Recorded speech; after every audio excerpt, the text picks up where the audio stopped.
நம்முடைய வேத புஸ்தகங்களை நீதிமொழிகளின் புஸ்தகம் 10ஆம் அதிகாரம் 12ஆம் வசனத்திற்கு நேராக நாம் திருப்பிக் கொள்வோம்.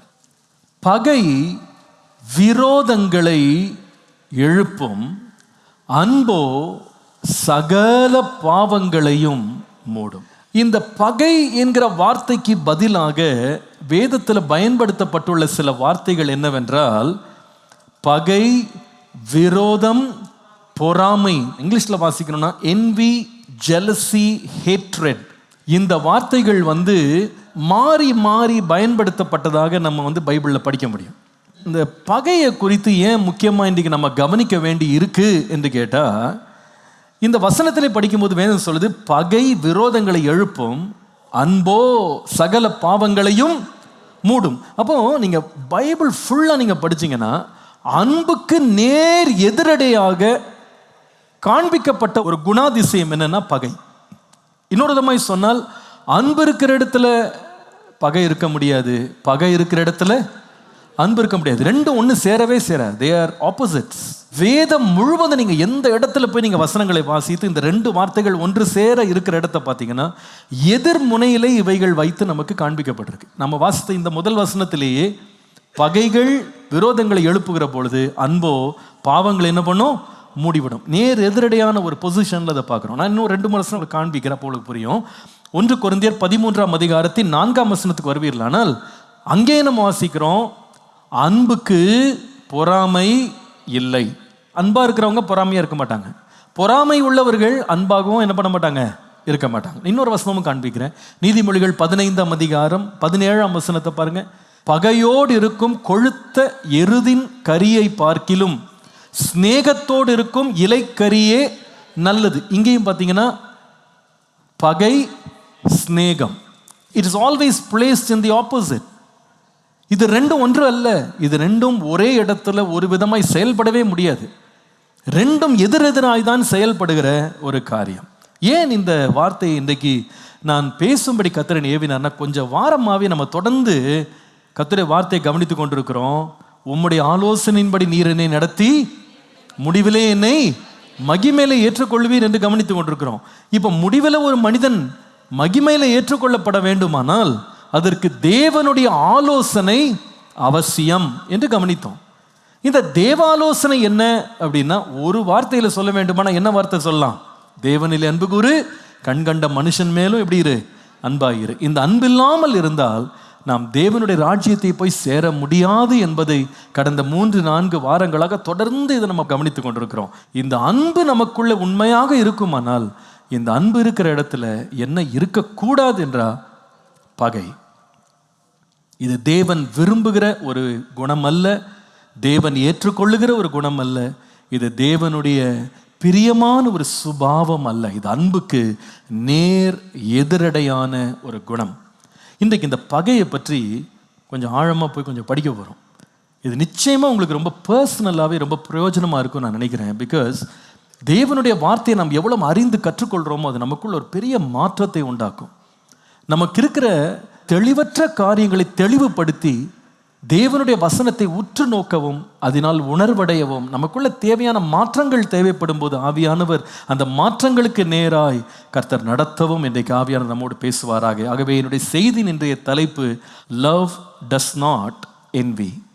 அன்புக்கு இல்லாத குணம் பகை. கர்த்தருடைய நாமத்திற்கு மகிமை உண்டாவதாக. இந்த பகை என்பது இதை யார் கொண்டிருக்கிறார்களோ அவர்களுக்கு தனிப்பட்ட ரீதியிலேயே மிகப்பெரிய ஆபத்தை வருவிக்கக்கூடியது. Envy is personally dangerous to anybody who holds it in their heart. தங்கள் உள்ளத்தில் பகையை வைத்திருக்கிற யாராக இருந்தாலும் சரி, அவர்களுக்கு தனிப்பட்ட ரீதியாகவே மிகப்பெரிய கேடையும் ஆபத்தையும் வருவிக்கக்கூடிய ஆபத்து நிறைந்தது பகை. பகை நமக்குள்ள நம்ம வரவிடுவோமானால் அதனால் வருகிற ஆபத்துக்கள் 3 முதலாவது பட்டியலிட விரும்புகிறேன். Number 1, envy can make us walk in darkness. பகை நமக்குள்ளே இருக்குமானால் அது நம்மை இருளில் நடக்க வைக்கும். இதை நாம் ரோமருக்கு எழுதின நிருபம் 13ஆம் அதிகாரம் 12 14 வாசிக்கலாம். அந்தகாரத்தின் கிரியைகளை நாம் தள்ளிவிட வேண்டும் என்று 12ஆம் வசனத்திலே சொல்லுகிற அப்போஸ்தலனாகிய பவுல் இந்த கிரியைகள் என்னவென்று 13ஆம் வசனத்திலே பட்டியலிடும்போது அவர் சொல்லுகிற ஒரு முக்கியமான வார்த்தை 13ஆம் வசனத்தில் பொறாமை உடையவர்களாய் நடவாமல் என்று வாசிக்கிறோம். 14ஆம் வசனத்தில் தூர் இச்சைக்கு இடம் கொடுக்கும்படி உடலை பேணாதீங்க என்று எழுதுறாரு. அதே 13ஆம் வசனத்தின் கடைசி பகுதியில் பொறாமை உள்ளவர்களாய் நடக்காம சீராய் நடங்கன்னு சொல்றாரு. இதை நான் சினாப்சிஸ் மாதிரி சொல்லணும்னா, பகையிலே நடப்பது என்பது சீரற்ற நடக்கைக்கு நம்மளை கொண்டு போயிடும். Living improper life envious life. பகை உள்ளவர்கள் சீரற்ற ஒரு வாழ்க்கையிலே வாழுகிறார்கள். இந்த பகையை வேதம் ஒரு இருளின் பாதை என்று சொல்லுகிறது. இந்த பகை என்பது மாம்சத்திற்கு ஏதுவான துர் ஆசைகள், இச்சைகளுக்கு இடம் கொடுக்கிற ஒரு நிலைமைக்கு நம்மை கொண்டு போய்விடும் என்று சொல்லி வேதம் நமக்கு சொல்லுது. நம்ம இருளில் தூங்குவோம், ஆனால் இருளில் நடக்க விரும்ப மாட்டோம். நம்ம வீடுகளிலே பார்த்தீங்கன்னா பழக்கப்பட்ட ஒரு பெட்ரூமாக இருக்கும், பழக்கப்பட்ட ஒரு ஹால், பல வருஷம் அதே இடத்துல இருப்பீங்க, அதே இடத்துல வாழ்ந்திருப்பீங்க. அந்தந்த பொருள் அந்தந்த இடத்துல தான் இருக்கும். ஆனால் கரண்ட் ஆஃப் ஆகிடுச்சு, லைட்டை போடலை அப்படின்னா நம்ம இருளில் நம்ம சொந்த வீட்டிலே நம்ம தடுக்கி விழுந்துருவோம், எங்கேயாவது மோதிடுவோம். ஏன்னா இருள் என்பது ஒவ்வொரு நொடியும் அதில் நடக்கும்போது நமக்கு ஆபத்தை தான் கொண்டு வரும். வாழ்க்கை அதே போல தான். பகையோடு நம்ம வாழுவோமானால் எவ்ரி ஸ்டெப் யூ டேக், நாம் எடுக்கிற ஒவ்வொரு அடியும், நாம் எடுக்கிற ஒவ்வொரு முயற்சியும் நமக்கு பெரிய ஆபத்துக்குள்ள நம்மளை சிக்க வைக்கும். நம்ம எந்த பிரச்சனையில் நம்மை அவசியமில்லாமல் சிக்க வைத்துக் கொள்ளுவோம் என்று நமக்கு தெரியவே தெரியாது. ஆகவே பகையை குறித்து நாம் மிகுந்த எச்சரிப்புள்ளவர்களாக இருக்க வேண்டியது அவசியம். So envy can make us walk in darkness. Number 2, if you want to write it down, envy can bring disease into our body. இந்த பகை நம்முடைய சரீரத்திற்குள்ளே வியாதியை கொண்டு வர வலியது. Envy can bring disease into our body. நீதிமொழிகள் 14:30 வாசிக்கும் போது, சொஸ்த மனம் உடலுக்கு ஜீவன், பொறாமையோ எலும்பு உருக்கி என்று வாசிக்கிறோம். இந்த வியாதி பலவீனம் என்பது எவ்வளோ டீப்பாக போக முடியும்னா, எலும்பை தொடர வரைக்கும் அது என்ன பண்ணுமா, இந்த பகையும் பொறாமையும் விரோதமும் நம்முடைய உடம்புக்கு மிகுந்த கேடை வலுவிக்கும் என்று மறந்துடக்கூடாது. கடைசியாக 3வது, இந்த பகையுடைய ஆபத்து என்னவென்றால், யோபு 5:2 வாசிக்கும் போது, பொறாமை புத்தி இல்லாதவனை அதம் பண்ணும் அல்லது அவனை கொன்று போடும் என்று வாசிக்கிறோம். In other words, envy can destroy the foolish. புத்தி இல்லாமல் பகையை உள்ளே மறைத்து வைத்திருக்கிறவர்களை அழித்து விடக்கூடிய தன்மை இந்த பகைக்கு உண்டு. It's a self-destructing danger. 3 வார்த்தைகள் சொன்னேன். Envy can make us walk in darkness. இந்த பகை என்பது ஒருவனை இருளிலே நடப்பதற்கு வழி நடத்தும். Envy can bring disease in our bodies. நம்முடைய வாழ்க்கையிலே, நம்முடைய சரீரத்திலே நமக்கு வியாதியை கொண்டு வரக்கூடிய வலிமை பகைக்கு உண்டு. எலும்பு மட்டும் கொண்டு போகும். 3வது, envy can destroy the foolish. இந்த பகை என்பது, விரோதம் என்பது ஒரு மதியினனை அழிவுக்கே கொண்டு போய்விடும். இந்த பகையை குறித்து நாம் ரொம்ப எச்சரிப்பாக இருக்கணும். நான் ஒரு புறம் இந்த பகையினால் வரக்கூடிய ஆபத்து என்ன நான் காண்பிக்கிற வேளையில், அடுத்த பகுதி எங்கே கொண்டு போக போகிறேன்னா, உங்களை இந்த பகையை எந்த இடங்களில் பொதுவாக பார்க்கலாம். Where is envy commonly found? நீங்கள் சில வேளையில் உங்கள் வாகனங்களில், நம்ம இந்திய தேசத்தில் தமிழ்நாட்டில் கூட சில காட்டு பகுதிகள் போனீங்கன்னா அங்கே ஒரு போர்டு போட்டிருப்பாங்க, யானைகள் ஜாக்கிரதை, புலிகள் ஜாக்கிரதை அப்படின்னு போடுவாங்க. சில இடங்கள்லாம் போனால் சொல்லி அனுப்புவாங்க, இந்த மார்ஷ் லேண்டில் நிறைய பாம்பெல்லாம் இருக்கும், கொஞ்சம் கேர்ஃபுல்லாக இருங்க, இந்த காட்டு பகுதியில் இந்த மாதிரி கொடிய விஷமுள்ள பிராணிகள்லாம் சுற்றுது, கேர்ஃபுல்லாக இருங்க. சிலதெல்லாம் பார்த்தீங்கன்னா ஒவ்வொரு ஏரியாவுக்குன்னு ஒரு மிருகம் இருக்கும். இப்போ ஆஸ்திரேலியாவுக்கு போனீங்கன்னா அந்த லேண்டுக்குனே தனியாக இருக்குது, அதை வேற எங்கேயும் பார்க்க முடியாது. அதனால் அங்கே போகிறவங்கலாம் அதுக்கு ரொம்ப ஜாக்கிரதையாக இருந்துக்கணும். அதுபோல் இந்த பகை எங்கெல்லாம் இது நம்மளை எதிர்க்கும், எங்கெல்லாம் இது நம்மளை பாதிக்கும் அப்படின்னு கொஞ்சம் தெரிஞ்சுக்கிட்டா நல்லாயிருக்கும். அப்போ நம்ம கொஞ்சம் கேர்ஃபுல்லாக இருக்கலாம் இல்லையா? அப்படி நம்ம பைபிளில் தேடி பார்க்கும்போது 5 இடங்களில் இந்த பகை ஊடுருவக்கூடிய சாத்தியக்கூறுகள் இருக்கிறது என்பதை படிக்க முடியும். Number 1, write it down. envy can rise against the skillful. நல்ல திறமை உள்ள மனிதர்களுக்கு மேலே பகை எழும்ப முடியும். நல்ல காரிய சமர்த்தர்கள், காரியங்களை சாதுரியமா செய்றவங்க, திறமைசாலிகள், நல்ல அறிவுள்ளவர்கள், காரியங்களை ரொம்ப நேர்த்தியா நடத்துறவங்களுக்கு எங்க இருக்கிறாங்களோ அந்த இடத்துல பகை எழும்பும். வேதத்தில் அதுக்கு வசனம் உண்டு.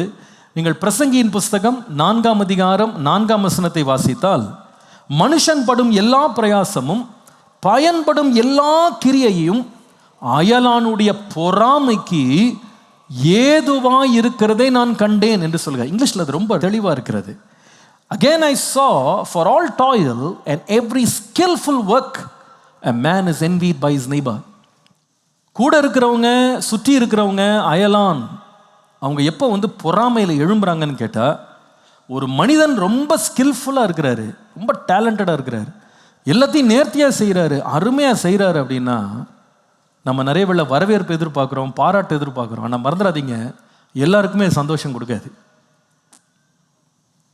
இது நம்ம ரொம்ப ஜாக்கிரதையாக கவனிக்க வேண்டியது. இது ஆஃபீஸில் மாத்திரம் இல்லை, ஸ்பிரிச்சுவல் சர்க்கிள்ஸ்லேயும் இது இருக்குது. எந்த இடத்துல நீங்கள் ரொம்ப ஷைன் பண்ணிங்கன்னா உங்களுக்கு விரோதமாக பட்டயம் வரும்ன்றதை மறந்துடாதீங்க. when you are very skillful, when you are very smart, when you are very wise, you will face the fury of people. அங்கேதான் இந்த hatred, jealousy, envy அங்கிருந்து கிளம்புன்றதுல சந்தேகமே கிடையாது. இந்த பகை ஊடுருவக்கூடிய 2வது இடம் என்னன்னா, ஆதியாகமம் 37:11, அவன் சகோதரர் அவன் மேல் பொறாமை கொண்டார்கள். 2 சாமுவேல் 13ஆம் அதிகாரம் 22ஆம் வசனம் 2வது பகுதி, அப்சலோம் தன் சகோதரியாகிய தாமாரை அம்னோன் கற்பழித்த காரியத்தின் நிமித்தம் அப்சலோம் அவனை பகைத்தான். Number 2, write it down. Envy can rise between sons. குமாரர்களுக்கு இடையே பகை எழும்பும். 2 பேரும் ஒரே தகப்பன் தாய்க்கு பிறந்த சகோதரர்களாக இருக்கலாம். ஆனால் சகோதரர்கள் இடையே கூட என்ன எழும்ப முடியும் என்றால் பகை எழும்ப முடியும். நம்பர் 3 எழுதி கொள்ளுங்க. Envy can rise between sisters.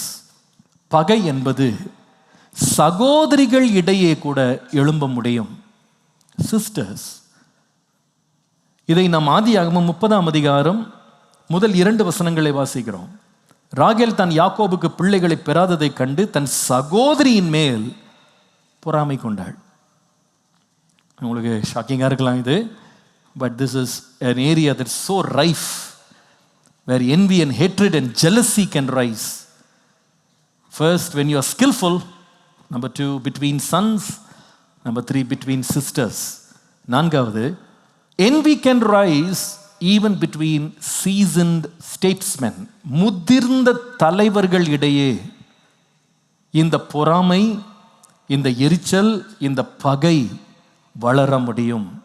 லூக்கா 23:12, முன்னே ஒருவருக்கொருவர் பகைவராயிருந்த பிலாத்துவும் ஏரோதும் அன்றைய தினம் சிநேகிதரானார்கள். இவங்க 2 பேர் யாருன்னா, தேசத்தை ஆளுகிறவர்கள், ராஜாவாக அதிபதியாக ஆளுகிறவர்களுக்குள்ளே என்ன வந்துருச்சு?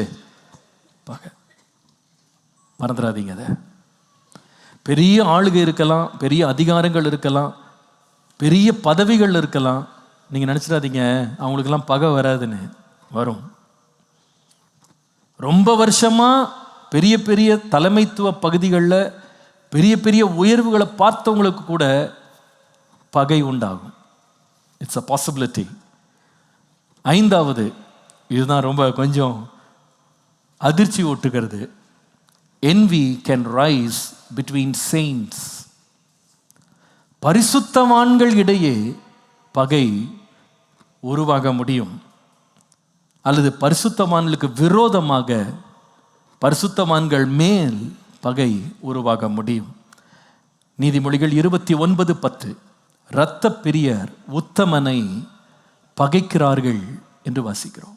இதற்கான எடுத்துக்காட்டை சங்கீதம் 106, 16, 17 வசனங்களை வாசிக்கும் போது, பாளையத்தில் அவர்கள் மோசேயின் மேலும் கர்த்தருடைய பரிசுத்தனாகிய ஆரோன் மேலும் பொறாமை கொண்டார்கள். எங்க பொறாமை வந்தது? பரிசுத்தனாகிய ஆரோன் மேல் பொறாமை வந்தது.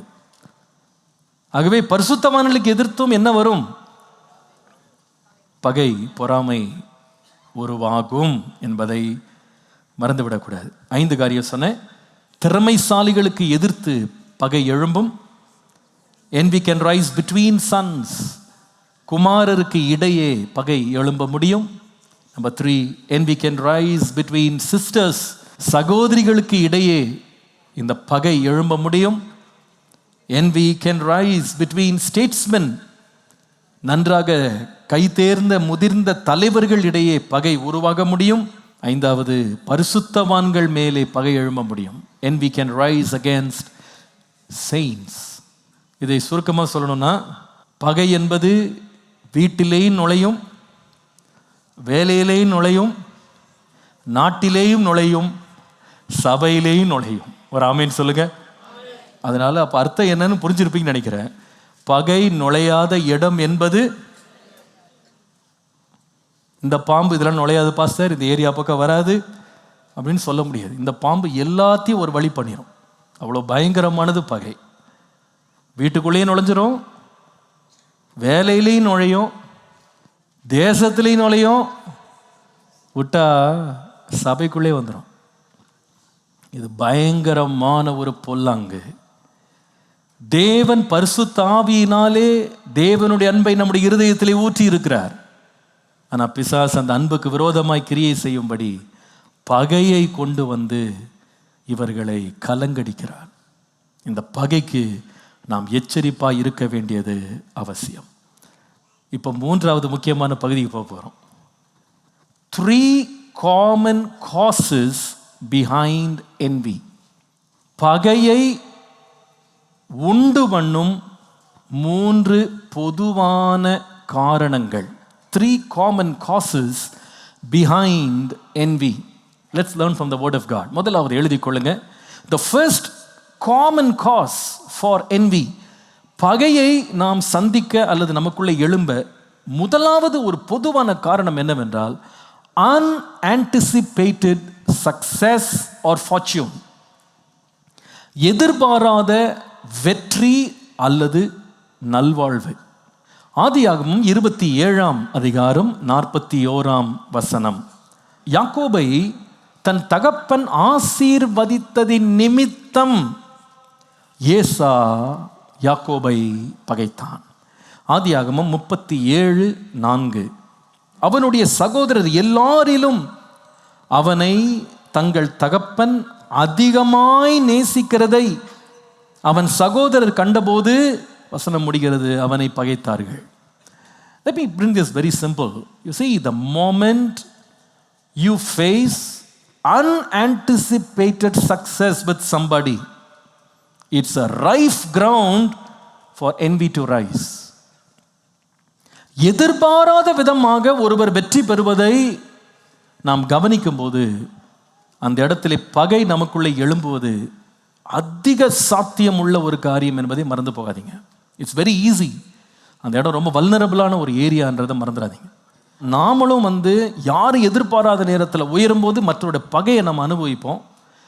அநேக வேளையில் நாம் சில பேர் எதிர்பார்த்திருக்கவே மாட்டோம். அவங்க திடீரென்று உயர்த்தப்படும் போது நமக்குள்ள அந்த நேரத்தில் பகை உருவாக வாய்ப்பு இருக்கிறது. எச்சரிப்பாக இருக்கணும். இந்த இடத்துல 2 சம்பவங்கள் உங்களுக்கு காண்பித்தேன். இந்த ஏசாவும் யாக்கோவும் 2 பிள்ளைங்க. அது வரைக்கும் அவங்களுக்கு எந்த சண்டை இருந்த மாதிரி தெரியலை. உங்களுக்கு தெரியும், இந்த ஏசா ரொம்ப ஏமாளி. பசி நேரத்தில் கொண்டு போய் சேஷ்டபுத்திர பாகத்தை விற்று போட்டு கூட கவலையே இல்லாமல் அவன் பாட்டு சுட்டிக்கிட்டு இருந்தான். ஆனால் இந்த இடத்துல மூத்தவனுக்கு வர வேண்டிய அப்பாவனுடைய ஆசீர்வாதத்தை இளைய மகன் எடுத்துட்டான்னு பார்த்த உடனே அவன் பகைக்க ஆரம்பித்தான் பார்க்குறோம். இது காரணம் என்ன தெரியுமாங்க? He never expected this to happen. இதை அவன் கொஞ்சம் கூட எதிர்பார்க்கவே இல்லை. வேட்டையாடிட்டு அப்பாட்ட சாப்பாடை கொடுத்து ஆசீர்வாதம் வாங்கலான்னு அவன் திட்டம் போட்டிருக்கும் போது, இவன் திட்டத்தில் கொஞ்சம் கூட ஃபிகர் ஆகாத, வரவே வராத ஒரு காரியம் அதிர்ச்சியாக அவனுக்கு வரும்போது அவனால் அதை பொறுத்து கொள்ள முடியல. பகை அவனுக்குள்ளே எழும்புச்சு. யோசேப்பையும் 10 சகோதரர்கள் நல்லா தான் விளையாடி இருப்பாங்க, பேசியிருப்பாங்கன்னு நினைக்கிறேன். ஆனால் என்றைக்கு அவங்க அப்பாவுடைய அன்பை அந்த பிள்ளையின் மேலே கொஞ்சம் விசேஷமாக பார்க்க ஆரம்பித்தாங்களோ, பலவரன் அங்கே அப்பா கொடுத்தாரோ, சொப்பனங்களெல்லாம் பேச ஆரம்பித்தானோ, எதிர்பாராத ஒரு சூழ்நிலை உருவாகும் போது சகோதரர்களால் பகையை நிறுத்த முடியலை. பகைக்க ஆரம்பித்தாங்க, விரோதிக்க ஆரம்பித்தாங்க. You see, this is what happens in life. Every incident that takes place in our life doesn't come with an advance notice. நம்முடைய வாழ்க்கையிலே எல்லாமே முன்பாகவே சொல்லி எல்லாம் நடக்கும் நம்ம எதிர்பார்க்கவே கூடாது. எல்லாமே நம்மகிட்ட ஆண்டவர் சொல்லிட்டு தான் மற்றவங்களை உயர்த்துவார் அப்படின்னு நம்ம எதிர்பார்க்கவே கூடாது. எதிர்பார்த்துருக்கவே மாட்டோம். திடீர்னு சில பேர் எலிவேட் ஆவாங்க, சில பேர் ப்ரமோஷன் வரும், சில பேருக்கு முக்கியத்துவம் கொடுக்கப்படும், திடீரென்று அவங்க ஷைன் பண்ணுவாங்க, திடீரென்று வளருவாங்க. நீங்கள் கொஞ்சம் கூட எதிர்பார்த்துருக்க மாட்டீங்க. இந்த பிள்ளை இவன் வளருவானா, இவன் ஆசீர்வதிக்கப்படுவானா, இவன் மேன்மை அடைவானா, இவனுக்கு ஒரு புகழ்ச்சி வருமா, இவனுக்கு ஒரு மேன்மை வருமா, இவனுக்கு ஒரு பாராட்டு வருமா, நீங்கள் எதிர்பார்த்துருக்கவே மாட்டீங்க. Sometimes God is good at surprises. விலக்கி தள்ளின கல் தான் திடீர்னு எல்லாருக்கும் முன்னாடி மூளைக்கு தலைக்கல்லாக நிற்கிது. Nobody expected, nobody thought. அன்றைக்கி யாருமே எதிர்பார்க்கல பெலிஸ்தியனை ஒரு ஆட்டு இடையன் கொன்று போட்டு கவிழ்த்துவான்னு யாரும் நினச்சாங்களா? அவங்க டிக்ஷனரிலே கிடையாது, அவங்களுடைய தாட் ப்ராசஸில் வரவே இல்லை. பட் சவுலால் அதை அக்செப்ட் பண்ணவே முடியல. கொஞ்சம் கொஞ்சமாக தாவீது வளர்ந்துருந்தா கூட அக்செப்ட் பண்ணியிருப்பான். பட் திடீரென்று ஒரு பையன் வர்றான், it just takes over the entire scene. நாட்டினுடைய ட்ரெஜெக்டரியே மாறுது பாருங்க. நாடு இவனையும் தாவீதையும் ஒப்பீடு செய்து இவனுக்கு ஒன்றும் தாவீதுக்கு 10 கொடுக்குறாங்க. தி couldn't accept it. இது என்ன, இது நான் இவ்வளோ நாள் உட்காந்துருக்கிறேன், எனக்கு கிடைக்காத புகழ் இவனுக்கு வந்துருச்சு. அதுவும் ஒரு நாளில் இவன் எதிர்பார்க்காத ஒரு காரியம் நடக்குது. See, this happens to us, it can happen to others. ஆண்டவர் ஒருவனை உயர்த்தணும்னு தீர்மானிக்கும் போது திடீரென்று ஒரு மனுஷனை தூக்கிடுவார். சில வேளையில் நாம் எதிர்பார்த்திருக்கவே மாட்டோம். சில மனிதர்கள் திடீரென்று வாழ்வை பெறுவாங்க, திடீரென்று வளருவாங்க, திடீரென்று செழிப்பாங்க, திடீர்னு பூ பூத்துருவாங்க, திடீரென்று கனி கொடுப்பாங்க. அதை பார்க்கும்போது இந்த unanticipated success or fortune should never drive us to envy. எதிர்பாராத வெற்றியும் புகழ்ச்சியும் உயர்வும் ஒருவருக்கு வரும்போது பிசாசானவன் நமக்குள்ளே பகையை விதைத்து விடாதபடி நாம் எச்சரி பார்க்கணும். நல்ல கவனிங்க, இந்த unexpected or unanticipated success, எதிர்பார்க்காத ஒரு வெற்றி, எதிர்பார்க்காத ஒரு ஜெயம் என்று சொல்வது நம்ம வாழ்க்கையை மோதும் போது, நம்ம திடீர்னு அந்த மாதிரி ஒரு சிச்சுவேஷனில் நிற்கும் போது இது எப்படி நம்மளை அட்டாக் பண்ணணும் உங்களுக்கு நான் சொல்கிறேன். There are 4 stages actually into this.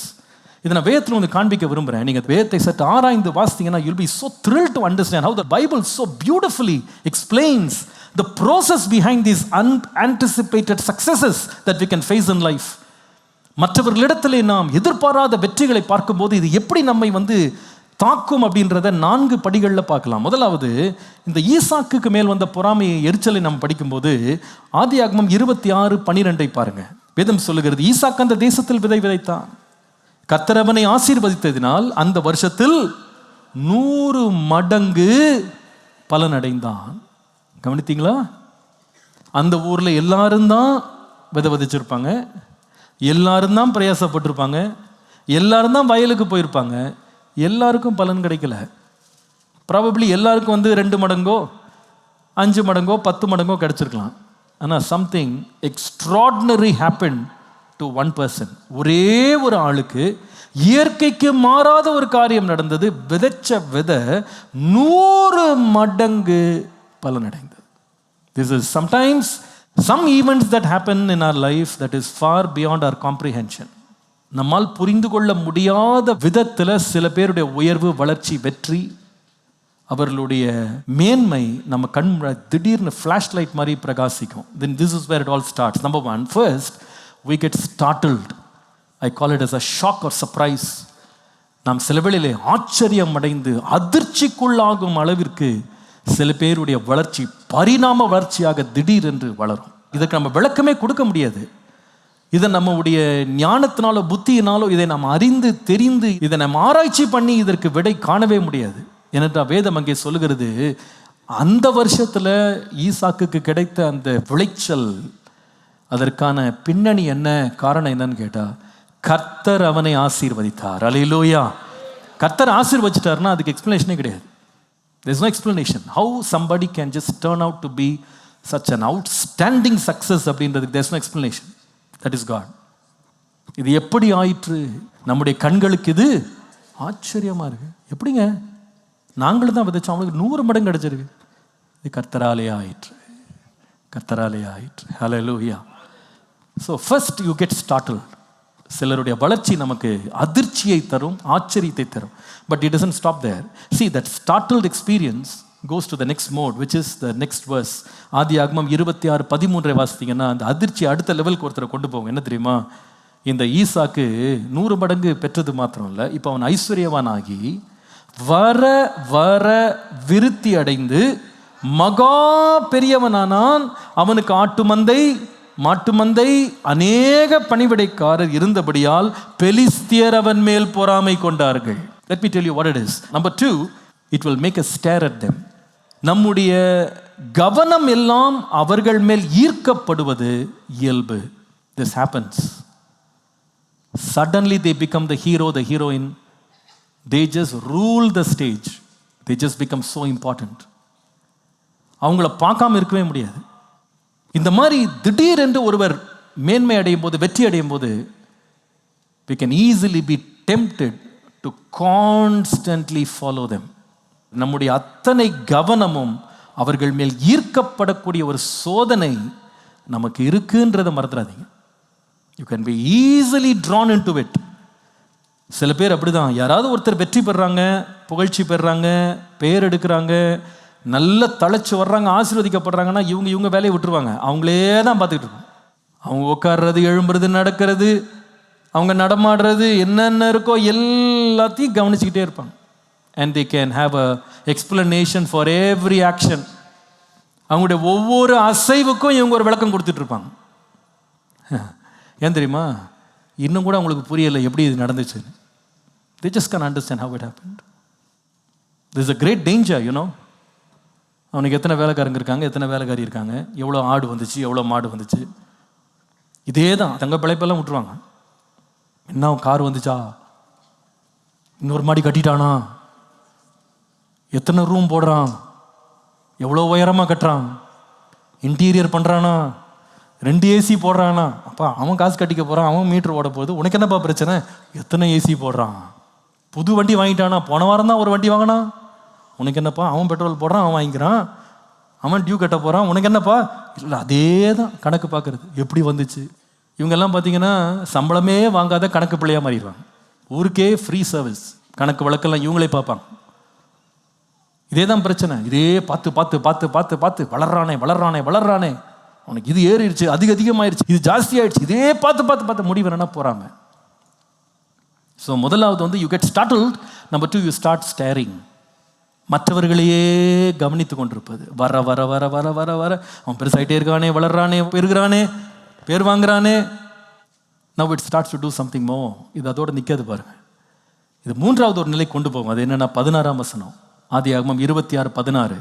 இப்போ அபிமெலேக்கு வர்றாரு, ராஜாவே இறங்கி வந்துட்டார். இறங்கி வந்து ஈசாக்கை பார்த்து சொல்றாரு, நீ எங்களை விட்டு போய்விடு, எங்களை பார்க்கிலும் மிகவும் பலத்தவனானாய். The third one is suspicion. See, when somebody has unanticipated success, நாம சற்றும் எதிர்பாராத வெற்றிகளையும் ஜெயங்களையும் மேன்மைகளையும் ஆசீர்வாதங்களை பெறுகிறத நம்ம பார்த்து அவங்களையே நம்ம கவனம் செலுத்திக்கிட்டே இருந்தோம்னா அடுத்தது எங்கே கொண்டு போய் விட்டுருவோம்னா சந்தேகத்துக்குள்ளே விட்டுரும்.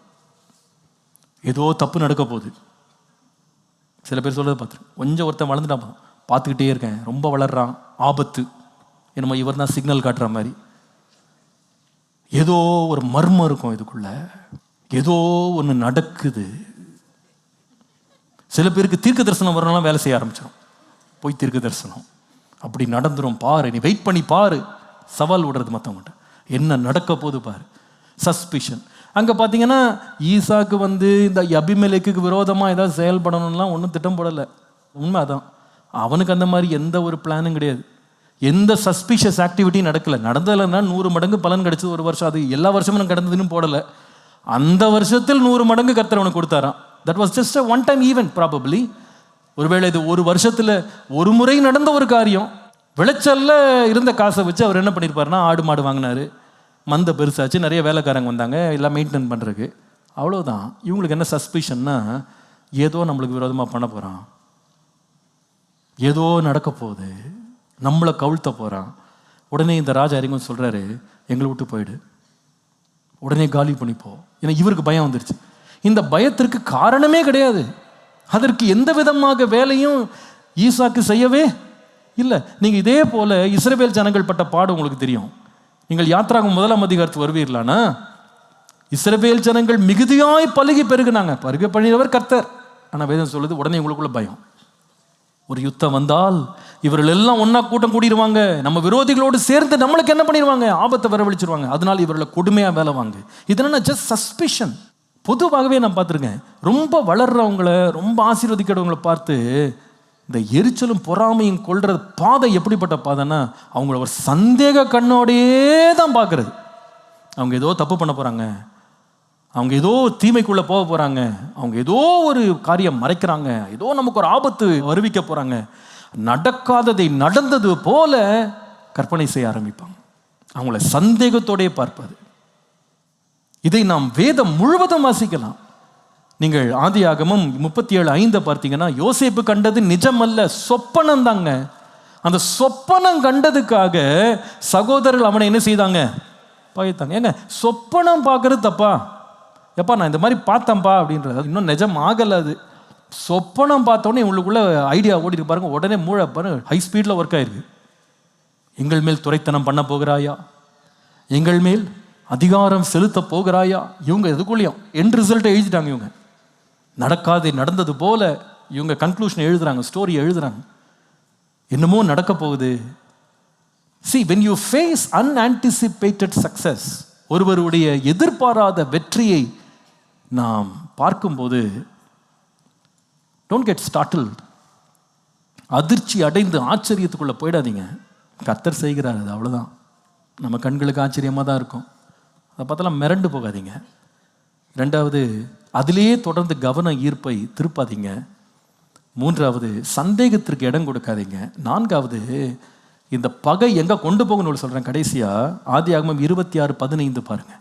100 மடங்கு வளர்ச்சி, ஆடு மாடு வளர்ச்சி, வேலைக்காரர் வளர்ச்சி எங்கே கொண்டு போய் விட்டதுன்னா 15ஆம் வசனத்தில், அவன் தகப்பனாகிய ஆபிரகாமின் நாட்களில் அவனுடைய வேலைக்காரர் வெட்டின துறவுகளையெல்லாம் தூர்த்து இந்த பெலிஸ்தியர் மண்ணினால் நிரப்பி போட்டார்கள்.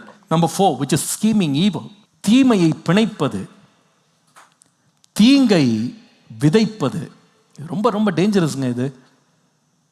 இதுக்கெல்லாம் என்ன காரணம்னு கேட்டால், அவங்க எதிர்பாராத வேளையில், எதிர்பாராத விதத்தில் ஈசாக்கு வளர்ந்துட்டான், ஈசாக்கு பெருகிட்டான், ஈசாக்கு ஆசீர்வதிக்கப்பட்டான். அந்த பகை என்ன பண்ணுது பாருங்க, அவங்கள அதிர்ச்சிக்குள்ளே கொண்டு போய் அவர்கள் மேலேயே கவனத்தை திருப்பி சந்தேகத்தை வளர்த்து கடைசி தீமையை பிணைக்குது. இந்த தீமைக்கு இவன் எந்த பங்குமே ஆற்றல, ஆனால் தீமை செய்கிறாங்க. ஆதியாகமம் 49:23 வாசிக்கும் போது யோசேப்பின் சம்பவம் சொல்லுகிறது, வில் வீரர் அவனை மனம் அடிவாக்கி அவன் மேல் எய்து அவனை பகைத்தார்கள். என்னப்பா நீ தப்பு பண்ண யோசேப்பே, என்ன தப்பு பண்ண? ஒண்ணுமே பண்ணலங்க. கர்த்தரனை ஆசீர்வதிக்கிறாரு, எனக்கு நல்ல சொப்பனங்களை தர்றாரு, நல்ல கனவா நான் பார்க்குறேன். அவனுக்கு கெட்ட கனவு வருது, எனக்கு நல்ல கனவு வருது, அது நான் என்ன பண்ண முடியும்? அப்போ சில பேர் கேள்வி, எங்களுக்கெல்லாம் கெட்ட கனவா வருது, எங்களுக்கு பேய் பிசாஸ் தான் வருது கனவுல, உனக்கு மட்டும் எப்படி தேவதூதன் வருவான்? உனக்கு மட்டும் எப்படி வானத்தில் உனக்கு ஏணி இறங்கும்? உனக்கு மட்டும் எப்படி நல்ல கனவாக வரும்? உனக்கு மட்டும் வாழ்க்கை நல்லா இருக்கும்னு சாட்சி சொன்னால் அது எப்படி? அப்போ நாங்களாம் சாட்சி சொல்லக்கூடாதா? அதுக்கு நான் என்ன பண்ண முடியும்? நீ கண்ணை மூடினா உனக்கு அப்படி தெரியுது, எனக்கு கண்ணை மூடினா இப்படி தெரியுது, நான் என்ன பண்ண முடியும்? அது விளைவு என்னன்னு கேட்டிங்கன்னா, மனம் மட்டி வாக்குனாங்களாம், வில்லை அவன் மேல் எய்தார்கள். வேதம் சொந்த சகோதரன் கூட பார்க்காம 20 வெள்ளிக்காசுக்கு அந்நியர் இடத்துல விற்றே போட்டாங்க. முதல்ல கொலை பண்ணணும்னு தான் நினச்சாங்க, அந்த திட்டத்தை விட்டுட்டு கடைசி நிமிஷம் கர்த்தரை காப்பாற்றி விற்றே போட்டாங்க. இந்த அளவு கொடுமை செய்யறதுக்கு என்னப்பா காரணம்னு கேட்டால், அது எப்படி அவன் வளர்றது? அது எப்படி அவன் திடீர்னு இவ்வளோ பெரிய ஆள் ஆகிறது? அவன் எப்படி திடீர்னு பெரிய தலைவனாக மாறுறது? அப்படி ஆகக்கூடாது. இந்த சில பேருக்கு இதான் பிரச்சனை. அதாவது தாங்க வளர மாட்டாங்க, மற்றவங்களும் வளரக்கூடாது. இது ஒரு பிரச்சனை சில பேருக்கு. நான் வளரலையே, அப்போ யாரும் என்ன பண்ணக்கூடாது? வளரக்கூடாது. யாரும் வளர்ந்துட்டா இவங்களுக்கு பொறுக்காது. இது இப்படி இருக்கக்கூடாது. முடிவு என்னன்னா, பகைக்குள்ளே நம்மளை கொண்டு போயிடும். See, sometimes God doesn't have to come and tell you about everything that's happening in the world. உலகத்தில் யார் யாரெல்லாம் உயர்த்த போகிறேன்னு ஆண்டு நம்மளோட முதல்ல பெர்மிஷன் வாங்க வேண்டிய அவசியம் இல்லை, உயர்த்துகிறவர் தான், தாழ்த்துகிறதும் அவர் தான். அவர் பிரியமானபடி ஒருவனை உயர்த்துவார், ஒருவனை தாழ்த்துவார். And we have no business to go around and hate those people who are being exalted by the Lord. ஒன்றும் மறந்துடாதீங்க, ஐஸ்வர்யமும் கனமும் உம்மாலே வருகிறது, அவ்வளோதான். அது யாராக இருந்தாலும். சில பேர் நினைக்கலாம், ஏன் அவங்களுக்கு உயர்வு வருது? கர்த்தர் தான் அவங்கள உயர்த்துறாரு, கர்த்தர் தான் அவங்கள மேன்மைப்படுத்துறாரு, கர்த்தர் அவங்கள கண்ணோக்கி பார்க்குறாரு, அவருடைய கண்கள் அவர்களுக்கு கிருபை கிடைக்குது. அது மனுஷனாலே அல்ல, கர்த்தராலே ஆயிற்று, எங்கள் கண்களுக்கு ஆச்சரியமாக இருக்கிறது. அதனால நம்ம கர்த்தரிடத்துல தான் நம்ம மகிமையை செலுத்தணுமே தவிர, ஐயோ இவங்க உயர்ந்துடுறாங்க, அவங்க பெருகிட்டாங்க, அவங்க வளர்ந்துட்டாங்க. வளரட்டுங்க, கர்த்தர் அவங்களை ஆசீர்வச்சிருக்கிறாரு. வேதம் சொல்ல, சந்தோஷப்படுகிறவர்களோட என்ன பண்ணுங்க? சந்தோஷப்படுங்க. ஒருத்தங்க வெற்றி எடுத்தேன்னு சொல்றாங்களா, எனக்கு நல்ல வேலை கிடைச்சிட்டு சொல்றாங்களா, எனக்கு ப்ரமோஷன் கிடைச்சிருச்சுன்னு சொல்றாங்களா, என்னை கர்த்தர் உயர்த்துறாரு, பயன்படுத்துறாரு, உடனே சந்தோஷப்படுங்க. Very good, happy for you அப்படின்னு கை கொடுங்க, கங்க்ராச்சுலேட் பண்ணுங்க. அதுபோல நீயா அப்படின்னு பார்க்காதீங்க. அம்மா பின்னால் போயிட்டு, ஏதோ ஒன்று இருக்குங்க, சும்மாவா வளருவான், ஏதோ ஒன்று இருக்கும். Be very cautious that we don't get caught up in envy that can destroy us. நம்மையே அழித்து போடக்கூடிய இந்த பகை இன்னொருவருடைய எதிர்பாராத வெற்றியும் செல்வமும் அவருடைய மகிமையினால் நமக்குள்ளே நுழைந்து விடாதபடி நாம் எச்சரிப்பாய் இருக்க வேண்டியது அவசியம். உயர்த்துகிறவர் கர்த்தர், மேன்மைப்படுத்துகிறவர் கர்த்தர். ஹல்லேலூயா. கர்த்தர் நல்லவர். பொதுவாகவே உலகத்தில் நம்ம எல்லாமே கிராஜுவலாக ஸ்டெப் பை ஸ்டெப் நடக்கணும்னு நம்ம எதிர்பார்ப்போம். சில தடவை திடீரென்று நடக்கிறத பார்த்து நம்மளால் புரிந்து கொள்ள முடியாது. ரகசியங்கள் கர்த்தருக்குரியது, அவ்வளோதான். அதனால் நம்ம எல்லாத்துக்கும் எக்ஸ்பிளனேஷனை கண்டுபிடிக்கவே முடியாது. Just have to give thanks to God and give glory to Him for His amazing wisdom in doing things beyond our comprehension. நம்முடைய புத்திக்கு மாறாத எட்டாத காரியங்களை கர்த்தர் செய்கிறதை பார்க்கும்போது பிரமித்து கர்த்தருக்கு நன்றி சொல்ல வேண்டுமே தவிர, பொறாமையோ பகையோ விரோதத்தையோ நமக்குள்ள வளர்த்து விடவே கூடாது. நான் சொன்னது போல, இந்த எதிர்பாராத உயர்வு நம்முடைய குடும்பத்தாரில் யாராவது ஒருவருக்கு திடீர்னு நடக்குங்க. திடீர்னு ஒரு சகோதரன் உயர்த்தப்படுவான். அதாங்க இங்கே நடந்தது. கூடவே பிறந்தான், கூடவே வளர்ந்தான், திடீர்னு அவனுக்கு மேன்மை, அவனுக்கு ராஜரீகம் கிடைக்குது. ஆனால் இவங்களால் புரிஞ்சு கொள்ள முடியாது. அது எப்படி? அது எங்கள் மேல் துரைத்தனம் பண்ணுவியா, அதிகாரம் பண்ணுவியா? உடனே இவங்க தேவையில்லாத ஸ்டோரிஸை ஸ்பின் பண்ணுறாங்க. ஆனால் ரொம்ப ஆச்சரியம் என்னென்னா, இந்த பிள்ளையினுடைய உயர்வுக்கு கர்த்தர் ஒரு திட்டம் வச்சுருந்தார். அது குடும்பத்தை அழிக்க அல்ல, இந்த பிள்ளையின் மூலமாகவே அந்த குடும்பம் முழுவதும் ஜீவ ரட்சனை பெற வேண்டும் என்பது தேவ திட்டமாக இருந்தது. ஹல்லேலூயா. பரவாயில்ல, யாருக்குங்க தெரியும் உங்கள் தம்பியினுடைய ஒரு வளர்ச்சி, உங்களுடைய சகோதரியுடைய வளர்ச்சி, சகோதரனுடைய திடீர் வளர்ச்சி, மேன்மை, அவர்களுக்கு கிடைக்கிற பிரபலம், பிரஸ்தாபம், அவர்களுக்கு கிடைக்கிற உயர்வு யாருக்கு தெரியுங்க? இன்றைக்கு நீங்கள் அவங்க மேலே எரிச்சல் படுறீங்க, பொறாமப்படுறீங்க. ஆனால் கர்த்தர் அந்த பிள்ளையின் மூலமாகவே உங்கள் குடும்பம் முழுவதையும் ஆசீர்வதிக்க போகிறார் என்பது தேவ திட்டமாக இருக்கலாம். தெரியாதுங்க நமக்கு. We never know. Why are you getting overtly suspicious? Why are you putting up your sinister plans? Why are you scheming against people who are growing? வளருகிற மக்களை பார்த்து ஏங்க நீங்கள் பொறாமப்படுறீங்க, ஏன் எரிச்சல் படுறீங்க? யாருக்கு தெரியுங்க? உங்கள் சகோதரன் அல்லது உங்கள் அயலான், உங்கள் கூட இருக்கிறவங்க, உங்களுக்கு அறிமுகமான யாரோ ஒருத்தர் உங்கள் மேல் திடீரென்று உயர்த்தப்படும் போது யாருக்கு தெரியும்? உங்களுக்கு ஒருவேளை சிபாரிசு பண்ணுகிற ஒருவராக அவர் மாறலாம். ஏன்னா எந்த பிள்ளையின் மேலே இவங்க ரொம்ப எரிச்சலாக இருந்தாங்களோ அதே பிள்ளை தான் பார்வோன்ட்ட போய் இந்த குடும்பத்தை பற்றியே சிபாரிசு பண்ணி கோஷேன் நாட்டையே வாங்கி கொடுத்தான். அதனால் எரிச்சல் கொள்ளாதீங்க.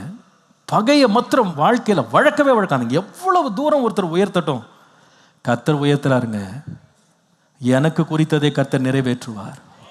அதனால் நம்ம ஏன் மற்றவங்களுடைய உயர்வெல்லாம் பார்த்து பயப்படணும்? ஏன் நம்ம மிரண்டு போகணும், அதிர்ச்சி அடையணும்? ஏன் சோர்ந்து போகணும்? ஏன் தேவையில்லாத கதைகளை பின்னணும்? ஏன் சந்தேகத்தில் வாழணும்? ஏன் பயத்தில் வாழணும்? தேவையில்லை. கர்த்தர்ட்ட நம்ம வாழ்க்கை இருக்குங்க. அவர் நம்மை தம்முடைய கரத்தில் வைத்திருக்கிறார். ஹல்லேலூயா. எல்லாவற்றையும் குறித்த காலத்தில் அவர் அழகாய் நேர்த்தியாய் நடத்தி முடிக்க வல்லவராய் இருக்கிறார். ஹல்லேலூயா. அதனால தயவு செய்து அவசரப்பட்டு பொறாமைக்குள்ள போயிடாதீங்க, பகைக்குள்ள போயிடாதீங்க. இன்னைக்கு அநேக வெளியில குடும்பங்கள்ல இந்த பகை வருவது ரொம்ப வேதனை. எதிர்பாராத வெற்றி ஒருவர் கிடைக்கணும்னு மற்றவங்க எல்லாரும் பல்ல கட்டிக்கிறவங்களா மாறிறாங்க. எங்களுக்கு நடக்கல, உனக்கு நடந்துருச்சா? எங்களுக்கு விளையல, உனக்கு விளைஞ்சிருச்சா? நாங்கெல்லாம் கஷ்டப்பட்டு இருக்கோம், நீ 100 மடங்கு வாங்கிட்டியே. ஏன்பா கவலைப்படுற? அது கர்த்தர் அவனை குறித்த காலம், அவ்வளோதான், நம்மளுக்கு தெரியாது. நீ ஏன்பா பொறாமப்படுற? எரிச்சல் படாத. உன்னையே அழித்து கொள்ளாத, வியாதிக்குள்ளாயிடாத, உன்னுடைய நல்ல சந்தோஷத்தை இழந்து போகாத, பிசாசுக்கு இடம் கொடுக்காத. Unanticipated success and fortune can become the cause of envy. இரண்டாவது ஒரு காரியம், பகை உருவாக்கும் இன்னொரு சூழ்நிலை என்ன தெரியுமா? Unacceptable setback of failure. ஏற்றுக்கொள்ள முடியாத பின்னடைவு அல்லது தோல்வி. ஆதியாகமம் 30 முதல் 2 வசனங்கள். ராகேல் தன் யாக்கோபுக்கு பிள்ளைகளை பெறாததை கண்டு தன் சகோதரியின் மேல் பொறாமை கொண்டு யாக்கோபை நோக்கி, எனக்கு பிள்ளை கொடும், இல்லாவிட்டால் நான் சாகிறேன் என்றாள். சாகிற அளவுக்கு தீர்மானம் எடுத்துட்டீங்களா, என்ன பிரச்சனை உங்களுக்கு அப்படின்னு கேட்டா, என்ன பிரச்சனைனா அவளுக்கு நடந்துச்சு, எனக்கு நடக்கலை.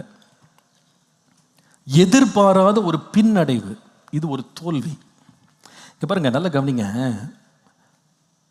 நம்ம நிறைய பேர் வெற்றிகளை கொண்டாடுறதுக்கு நம்ம பழகி இருக்கோம், தோல்விகளை எதிர்கொள்றதுக்கு நமக்கு பழக்கம்லாம் போயிடுச்சு.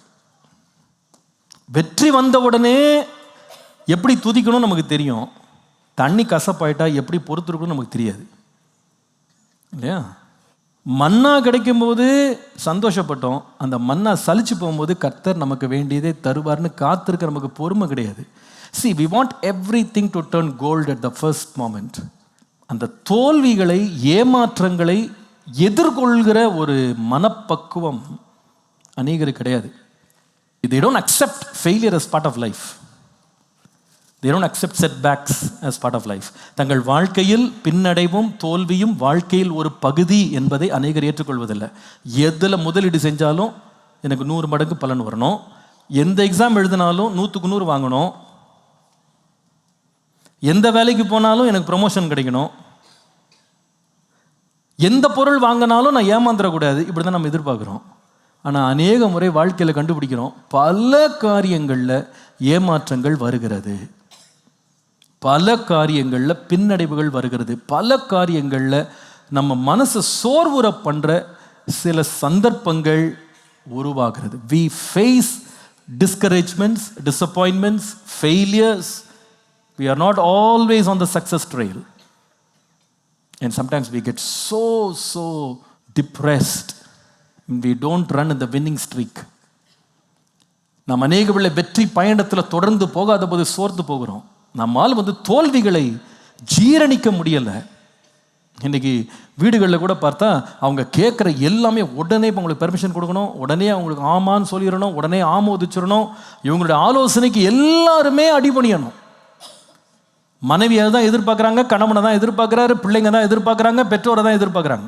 எல்லாருக்கும் தான் நான் சொன்னது தான் கடைசி வரி, நான் சொல்லபடி எல்லாம் நடக்கணும். நம்ம சொல்கிறத ஒருத்தர் கேட்கல, அவங்க விரும்பலை, அதை ஏற்றுக்கொள்ளலை, அது எல்லாருக்கும் பிரியமாக இல்லைன்னா அது ரொம்ப டிப்ரெஸ் ஆகிடுறாங்க. தங்களையே எல்லாரும் வெறுத்துட்ட மாதிரியும் வாழ்க்கையை வாழ்கிறதுக்கு அவசியம் இல்லாத மாதிரி அவங்களுக்கு தோணிடும். Because they cannot simply munch failure. இங்கே நடந்த என்னன்னு பார்த்தீங்கன்னா, அந்த கணவனுடைய அன்பு இவளுக்கு அதிகமாக இருக்கிறது. ராகேலை தான் விரும்பி 14 வருஷம் வேலை செஞ்சு கல்யாணம் பண்ணார். இவர் கல்யாணம் பண்ணி அவ்வளோ அன்புள்ள ஒரு கணவனாக இருக்கும்போது பக்கத்தில் ஒரு அம்மா வின்னிங் ஸ்ட்ரீக்கில் போயிட்டு இருக்காங்க. அவங்க அந்த அம்மாவுக்கு பிள்ளை பிறந்துக்கிட்டே இருக்கு, இந்த அம்மாவுக்கு பிள்ளை இல்லையா, அவ்வளோதான், நான் சாகுறேன் போ, நான் இருந்து என்ன பிரயோஜனம், நீ இருந்து பிரயோஜனம் இல்லை யாராவது சொன்னாங்களா? என்ன பிரச்சனைனா, I am on a setback, எனக்கு ஒரு பின்னடைவு வந்துருச்சு, எனக்கு ஒரு தோல்வி வந்துருச்சு. அதுக்காக இந்த அம்மாவுடைய அஸ்திரம் என்னன்னு பார்த்தீங்கன்னா, உன்னை பகைப்பேன். அது போய் ஹஸ்பண்டை போய் சண்டை, அவர் கேட்குறாருமா, நான் அம்மா பிள்ளை கொடுக்குறேன், கர்த்தர் தானே உங்கள் கற்பத்தை அடிச்சிருக்காரு, கர்த்தர் தானே உங்கள் பிள்ளையை கொடுக்குறாரு, ஏன் நீ இப்படி பண்ணுற? பாருங்க, இந்த ராகேலுக்கு தெரியல, எனக்கும் கர்த்தர் ஒரு நாள் ஆசீர்வாதம் கொடுக்குறக்கு ஒரு டைமிங் வச்சிருக்காரு. there's a time set by God. my delay is not my denial. எனக்கு வந்த தாமதம் தேவனுடைய மறுப்பு அல்ல, கர்த்தர் எனக்கு டைமில் கொடுப்பாரு. இது லேயாவுடைய காலம், எனக்குன்னு கர்த்தர் ஒரு காலத்தை குறித்து வைத்திருக்கிறார். ஹல்லேலூயா. my time is in his hand. என்னுடைய காலம் கர்த்தருடைய கரத்திலே இருக்கிறது. பாருங்க, நாம் எந்த உலகத்தில் வாழ்கிறோம்னா, we are living in a competitive world. அதாவது நம்ம எல்லாமே மற்றவங்களோட மேட்ச் பண்ணி போட்டி போட்டு அப்படியே முந்திக்கிட்டு போய் தான் நமக்கு ஒரு பழக்கம் இருக்கும். And we cannot accept somebody going before us, ahead of us. We always have to be on the number one. நம்ம எல்லாமே முதல் நிலையில் இருக்கணும்னு விரும்புவோம். ஆனால் கர்த்தர் சில வேளையில் எல்லாத்தையும் அதினதின் காலத்தில் நேர்த்தியாக கர்த்தர் செய்கிறார். அல்லேலூயா. ஒரு பிரியாணி சமைக்கிறத பார்த்துருக்கீங்களா? அந்த பிரியாணியில் முக்கியமான பகுதி வந்து அரிசி தான் இல்லையா? அரிசி மட்டும் இல்லைன்னா பிரியாணி, அது அரிசி தான் முதல்ல ரொம்ப முக்கியமானது. அதுக்காக அரிசியை முதல்லையா போட்டு சமைக்கிறாங்க? முதல்ல எதை போடுறாங்க தெரியுமா?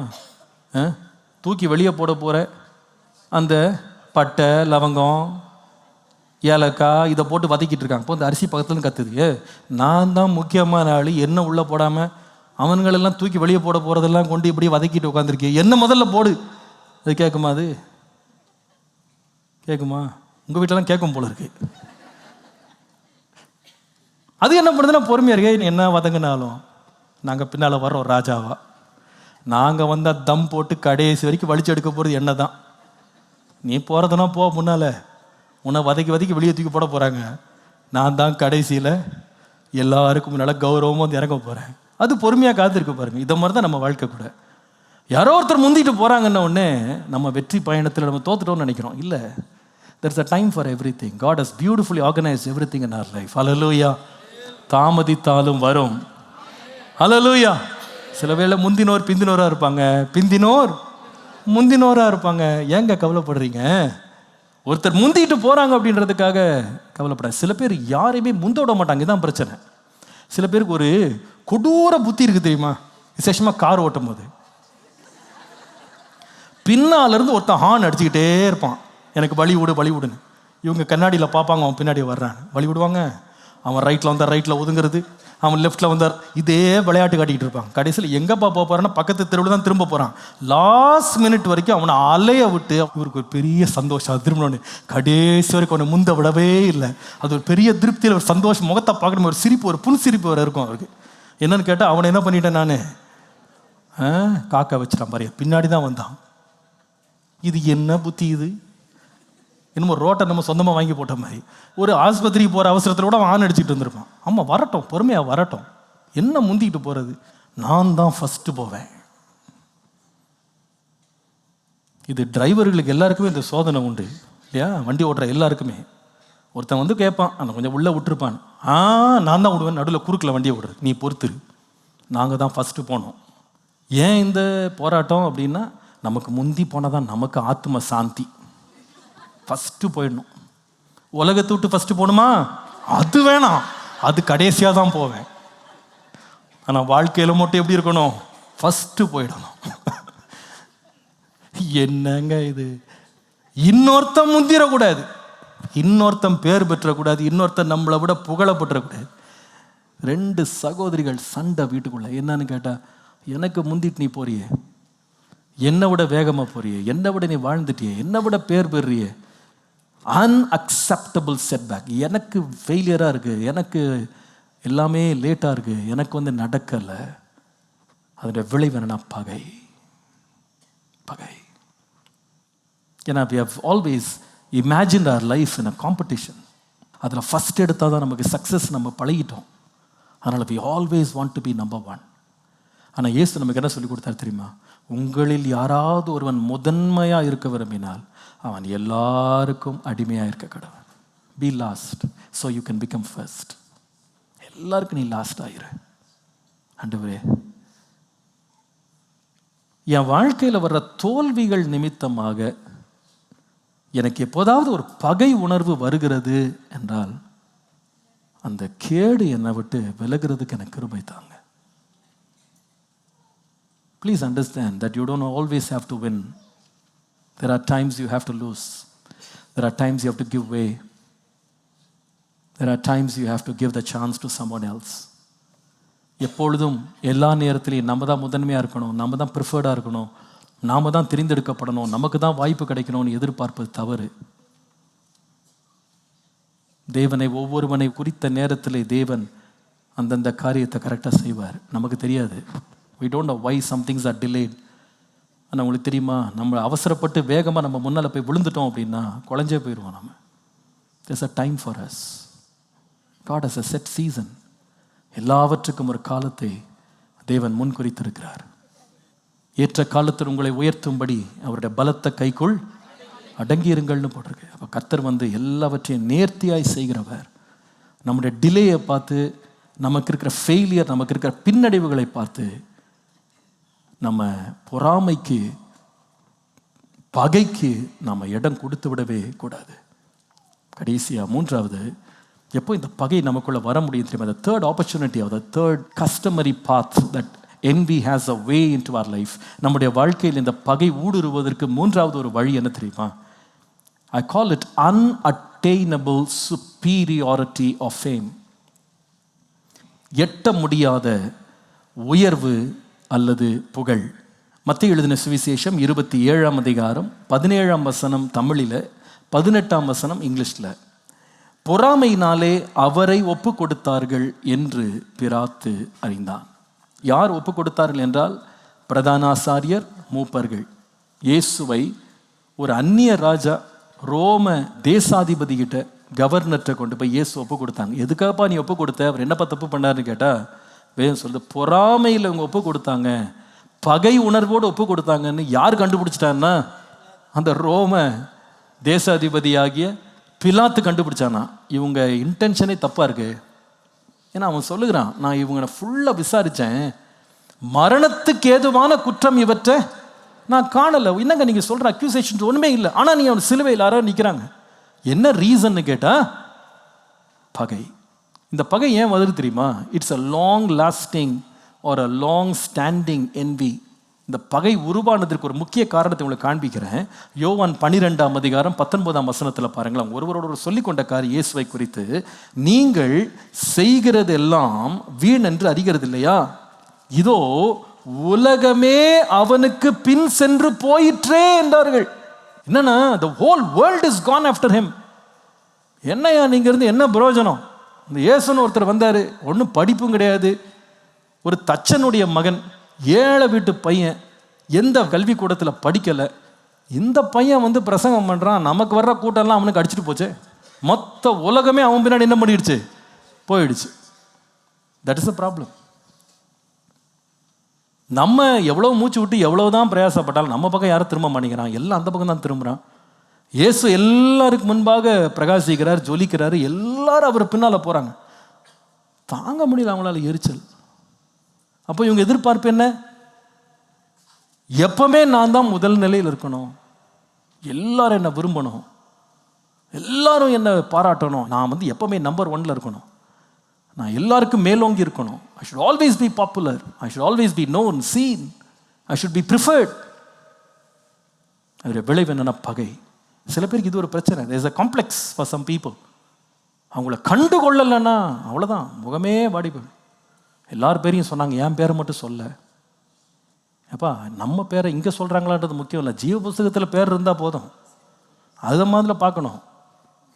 எல்லார் பேரையும் சொல்லி என் பேரை விட்டுட்டாங்க, என் பேரை சொல்லலை. எல்லாரையும் சூஸ் பண்ணாங்க, என்ன தான் சூஸ் பண்ணல. என்ன தான் செலக்ட் பண்ணுவாங்கன்னு நினச்சேன், எனக்கு தான் முதலிடம் கொடுப்பாங்கன்னு நினச்சேன், எனக்கு கிடைக்கல. சில பேர் நேற்றுக்கு வந்தவெல்லாம் மேலே வந்துட்டான், நான் தான் அப்படியே கிடக்கிறேன். அப்போ இவங்க எதிர்பார்ப்பு என்ன? முன்னால் வந்தால் இவங்க முன்னாடி இருக்கணுமா? அதுவா? அப்படி ஃபஸ்ட் பெஞ்சில் உட்கார்றவன் எல்லாம் ஃபஸ்ட் ரேங்கா எதிர்பார்க்க முடியுமா? நான் இந்த ஸ்கூலில் 12 வருஷமாக படிக்கிறேன், எனக்கு தான் ஸ்கூல் ஃபஸ்ட் கொடுக்கணும்னு கேட்டால் எப்படிங்க சொல்லுங்க? முடியுமா? There's some people who have this superiority complex. They have to always be number 1, all the time preferred. முதல்ல இருக்கணும், ப்ரையாரிட்டி எனக்கு தான் கொடுக்கணும், பேர் என்று சொல்லப்படணும், எனக்கு முக்கியத்துவம் கொடுக்கப்படணும், முக்கிய சேர் போடணும், முக்கியமாக எனக்கு பார்க்கணும். அதனால வீடுகளுக்குள்ளே பார்த்தீங்கன்னா பயங்கர பொறாமை, பயங்கர பகை. கேட்டால் என்னை வந்தால் கண்டுக்கிடவே இல்லை யாரும். இந்த மாதிரி எதிர்பார்ப்புகள் நமக்குள்ளே வரும்போது அது பூர்த்தி ஆகலை அப்படின்னா sometimes we can get into envy. இந்த மாதிரி இடங்களில் நம்ம ரொம்ப ரொம்ப எச்சரிப்பாக இருக்க வேண்டிய அவசியம் இருக்கிறது. உலகமே அவன் பின்னால் போயிடுச்சு. அதனால் என்ன செய்யலாம்? குற்றமே செய்யாதவனை குற்றம் செய்தான்னு சொல்லி பிலாத்துக்கு முன்னால் கூட்டத்தை எழுப்பி ஒரு பெரிய அமளியை உண்டாக்கி திருடனை பரபாச தங்களுக்கு விடுதலை ஆக்கிட்டு நீதிபரராகி இயேசுவை கொலை செய்யும்படி ஒப்பு கொடுத்தாங்க. இன்னசென்ட் மேலே போய் பாய்ந்தாங்க. ஏன் தெரியுமா? That hatred, that envy. I didn't get it. If I don't get it, nobody should. எனக்கு கிடைக்கலையா யாருக்குமே கிடைக்கக்கூடாது. எனக்கு வரலையா யாருக்கும் வரக்கூடாது. எனக்கு கூட்டம் சேரலையா கூட்டம் சேர்றவன் ஒழியணும். See, இந்த மாதிரி envious attitudes நமக்குள்ள வராமல் இருக்க கர்த்தர் நம்மை பாதுகாக்கணும். பாருங்க, இதை நீங்கள் வேதம் முழுவதும் நிறைய இடங்களில் படிக்கலாம். அந்த கூட்டம் சேர்றது, புகழ் வர்றது, அவங்களுக்கு முக்கியத்துவம் கொடுக்கப்படுறது என்பது எப்படி பகைக்கு காரணமாக மாறும் என்பது அநேக சம்பவங்களை காட்ட முடியும். அப்போஸ்தலர் நடபடிகள் 13ஆம் அதிகாரம் 44 முதல் 45 வசனங்களை குறித்து கொள்வீர்களானால், அந்தியோகியா என்கிற பட்டணத்தில் ஒரு ஜெப ஆலயம் இருக்கு. அந்த ஜெப ஆலயத்தில் அப்போஸ்தலனாகிய பவுல் பிரசங்கம் பண்ணுகிறார். 45ஆம் வசனம் சொல்லுகிறது, அந்த பிரசங்கத்தை கேட்க வந்த யூதர்கள் ஜனக்கூட்டங்களை கண்டபோது பொறாமையினால் நிறைந்து பவுலினால் சொல்லப்பட்டவைகளுக்கு எதிரடையாய் பேசி விரோதித்து தூஷித்தார்கள். எதை பார்த்தாங்கன்னா, ஜனக்கூட்டம். எங்கேருந்து இவ்வளோ கூட்டம் வந்துச்சு? எங்கேருந்து இவ்வளோ புகழ் இவருக்கு வந்துச்சு? எங்கேருந்து இவ்வளோ பிரஸ்தாபம் வந்துச்சு? எப்படி இவ்வளோ பேர் இவர் அங்கீகரிச்சிட்டாங்க? அது தாங்க முடியல அவங்களால. பொறாமை கொண்டார்கள். நீங்கள் மீண்டும் அப்போஸ்தலர் நடபடிகள் 17ஆம் அதிகாரம் 2 முதல் 9 வசனங்களை படிப்பீங்களான்னா, அப்போஸ்தலனாகிய பவுல் தெசலோனிக்கா பட்டணத்துக்குள்ளே போகிறார். இந்த தெசலோனிக்கே பட்டணத்துக்கு போகும்போது அங்கே நடந்தது என்னன்னு பார்த்தா, அங்கேயும் அவர்கள் என்ன பண்ணுறாங்கன்னா, 3 ஓய்வு நாளில் போய் அங்குள்ள ஜெபாலயங்களில் போய் இயேசுவை குறித்து பிரசங்கம் பண்ணுறாங்க. நடந்தது என்னன்னு கேட்டால், 4ஆம் வசனத்தை பாருங்கள். வேதம் சொல்லுகிறது, அவர்களில் சிலரும் பக்தி உள்ள கிரேக்கரில் திரளான ஜனங்களும் கணம் பொருந்திய ஸ்திரீகளில் அநேகரும் விசுவாசித்து பவுலையும் சீலாமையும் சேர்ந்து கொண்டாங்க. அவ்வளவுதாங்க. அங்க இருந்த கூட்டம் செய்கிற வேலையை பாருங்க. 5ஆம் வசனம் பாருங்க. விசுவாசியாத யூதர்கள் வைராக்கியம் கொண்டாங்களாம். என்னப்பா வைராக்கியம்? தேவ வைராக்கியமா? என்ன வைராக்கியம்? அந்த வைராக்கியத்துக்கு விளக்கம் இருக்கு பாருங்க. அடுத்தது, இந்த வைராக்கியம் கொண்டு வீணராகிய சில பொல்லாதவர்களை சேர்த்து கொண்டு கூட்டம் கொண்டாங்களாம். எப்படின்னா அர்த்தம், நம்ம ஊரில் சொல்ல போனால் எல்லா ரவுடிகளையும் ஒன்றா சேர்த்துருக்காங்க. யாரு? யூதர்கள், பக்தி உள்ளவர்கள், வைராக்கியம் நிறைந்தவர்கள். சமுதாயத்தில் யாரெல்லாம் கேடு கட்டவனோ அத்தனை பேரையும் ஒன்றா சேர்த்துருக்காங்களா இவங்களுக்கு கூட்டம் சேர்த்துட்டு பவுலுக்கு விரோதமாக கூட்டம் கூடி பட்டணத்தில் அமளி உண்டாக்கி யாசோனுடைய வீட்டை வளைத்து கொண்டு பட்டணத்தாருக்கு முன்பாக இழுத்து கொண்டு வர வகை தேடி அவங்கள காணாம யாசோனையும் சில சகோதரரையும் பட்டணத்து அதிகாரி இடத்துல இழுத்து கொண்டு வந்து போட்டு தண்டிங்கன்னு சொல்லி தண்டிக்க சொல்லி. எதுக்கா? ஏன்பா உனக்கு இந்த பிரச்சனை? அவன் என்னப்பா உனக்கு பண்ணா? இல்லையே, நான் இத்தனை நாள் கூட்டம் போடுறேன், எனக்கு கூட்டம் வராத கூட்டம் எல்லாம் இவன் பின்னாடி போயிடுச்சு. கனம் பொருந்தியவங்களாம் அவங்க பின்னாடி போகிறாங்க, மதிப்புக்குரியவர்கள் எல்லாம் அவங்க பின்னாடி சாஞ்சிட்டாங்க. என்ன யாரும் கவனிக்கலை. அவ்வளோதான். பகை, விரோதம், unattainable superiority or fame can be very distressing. நம்முடைய வாழ்க்கையில் நம்ம எதிர்பார்த்திருக்கிற உயர்வுகள், மேன்மைகள் நம்ம கிடைக்காத போது கொஞ்சம் மனசுக்கு சங்கடமாக இருக்குங்க. ஆனால் அதில் சோர்ந்து போகக்கூடாது. உங்களுக்கு தெரியுமா? Please understand this. Everybody is not to be in the same place. I'm sorry to say, everybody cannot get to the same place. Everybody cannot be elevated to the same position. எல்லாரும் எதிர்பார்க்கிற, எதிர்நோக்குகிற இடங்களை போய் அடையவே முடியாது. கர்த்தர் யாருக்கு எந்தெந்த இடத்த வச்சிருக்காரு அங்கே தான் போக முடியும். இன்ஃபேக்ட் இன்னொருவர் போகிற உயர்வுக்கு நாம் போட்டி போட்டுக்கொண்டு அவர்களுக்கு இணையாக நம்ம போகணும்னு எடுத்த முயற்சி தேவ சித்தம் இல்லாமல் போயிட்டோம் அப்படின்னா அதுவே நம்முடைய அழிவுக்கு காரணமாக மாறிடும். தெரியுமா உங்களுக்கு? வானத்தில் பறக்கிற விமானங்களை பாருங்களேன். அது எவ்வளோ சிறந்த விமானமாக இருந்தாலும் அதுக்கு ஒரு ஹைட் லிமிட் வச்சுருக்காங்க. தெரியுமா? ஒரு முறை நான் அதை பற்றி படிச்சுட்டு இருந்தேன். இந்தோனேஷியாவில் ஒரு ஏர் கிராஷ் வந்தபோது ஏன் அது ஏர் கிராஷ் ஆச்சுன்னு இன்வெஸ்டிகேட் பண்ண ரிப்போர்ட் நான் படிச்சுட்டு இருந்தேன். அப்போ அதில் போட்டிருக்காங்க, அந்த விமானம் என்ன செய்ததுன்னா, it took a steep turn, நேராக மேலே அப்படி போயிடுச்சு. அது என்ன செய்ததுன்னா, அதோடைய லிமிட் வந்து 50,000 ஃபீட் தான். பூமியிலிருந்து 50,000 அடி மட்டும்தான் அந்த விமானம் பறக்க முடியும். ஆனால் இந்த விமானத்தை அதுக்கு மேலே ஓட்டுறதுக்கு இவங்க முயற்சி செய்தாங்க. விளைவு என்னன்னா, அந்த பிளேனே பர்ஸ்ட் ஆகிடுச்சு. அப்படியே வானத்தில் பறக்கிற இன்னொன்று இருக்குது, அது பேர் ராக்கெட். அது ஒரு நொடிக்கு 50,000 அடி பறந்துட்டு போகுது. அது லட்சக்கணக்கான மைல்களை தாண்டி நிலாவுக்கே போயிடுது. ஐயோ, அவன் நிலாவுக்கு போகிறான், நான் போனா என்ன, நானும் தானே காற்றுல பறக்கிறேன்னு எழும்பி போனால் 50,000 தாண்ட முடியாது, வெடிச்சிடும். இதை பார்த்துட்டு ஒரு பஸ் பார்க்குது. இல்லை, அவனுக்கும் தான் டயர் இருக்குது, எனக்கும் தான் டயர் இருக்குது.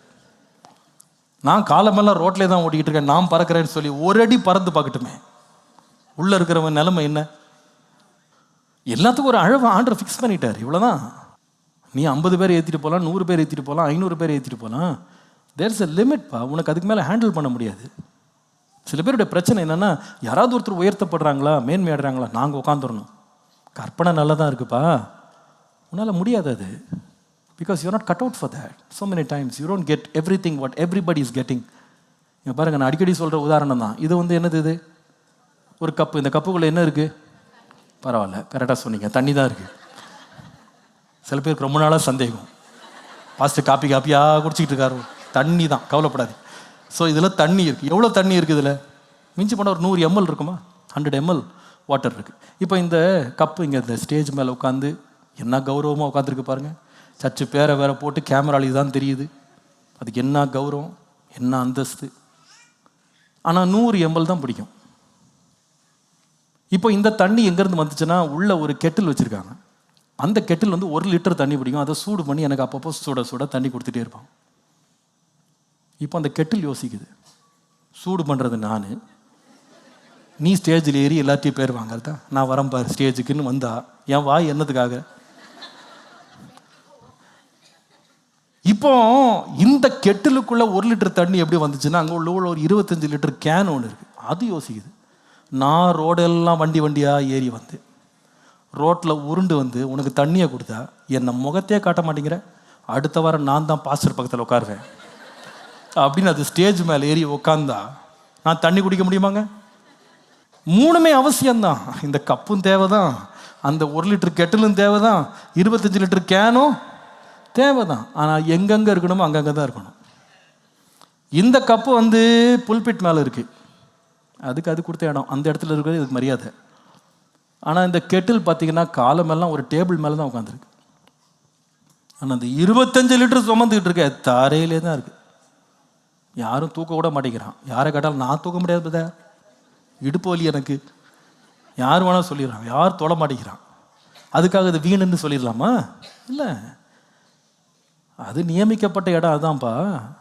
அதுக்காக நீ பிரயோஜனமற்றவன் நினச்சிடாத. நம்ம நிறைய வேளை பிரயோஜனம்னா இங்கே இருக்கணும் அப்படின்னு நினைக்கிறோம். Well, you are not design for that. You are not design.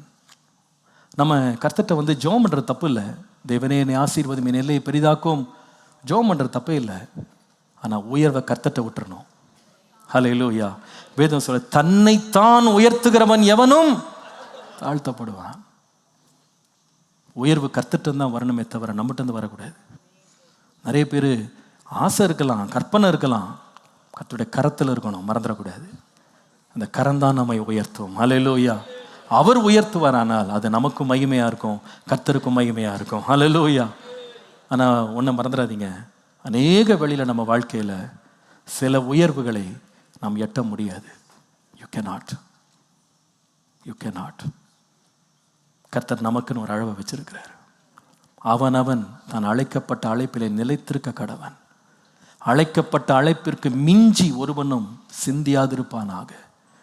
சங்கீதக்காரன் சொல்லும் பொழுது, மிஞ்சின கருமங்கள்ல நான் என்னை தலையிட்டு கொள்ள மாட்டேன்னு சொன்னார். I don't know why God put me in this place. God knows better. கர்த்தர் எல்லாம் அறிந்திருக்கிறார். எனக்கு குறித்திருக்கிறதை கர்த்தர் நிறைவேற்றுவார். ஒருவேளை நான் ஆசைப்பட்டது நடக்கலை, நான் நினைச்ச மாதிரி உயர்வு நடக்கலை, நான் தெரிந்தெடுக்கப்படலை, என்னை யாரும் கூப்பிடலை, எனக்கு இம்பார்ட்டன்ஸ் கொடுக்கல, I was not superior, I was not famous. It is okay. Everybody doesn't have to be famous. எல்லாருமே பிரபலமாக வேண்டும் என்பது நியதி கிடையாது. நம்முடைய சரீரத்தில் நம்ம மனுஷர் பார்க்குற பகுதிகள் பார்த்தீங்கன்னா, இந்த முகம்தான் எல்லாருக்கும் முன்னாடி க்ளோஸ்அப்லேயே காமிச்சிட்டு இருக்காங்க.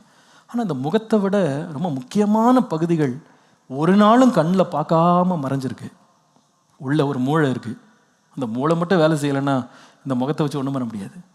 இந்த முகத்தை விட முக்கியமான பகுதி உள்ள இருதயம் உள்ளே உட்காந்துருக்கு. அது வாழ்நாளெல்லாம் மறைஞ்சிருக்கு. உள்ளே இருந்துட்டு, ஏயா இப்படி பேர் வாங்கிட்டு போகிற, ஒரு நாளாக ஜனங்க என்ன பார்க்கட்டும் அப்படின்னு இருதயம் வெளியே வந்தால் என்னங்க ஆகும்?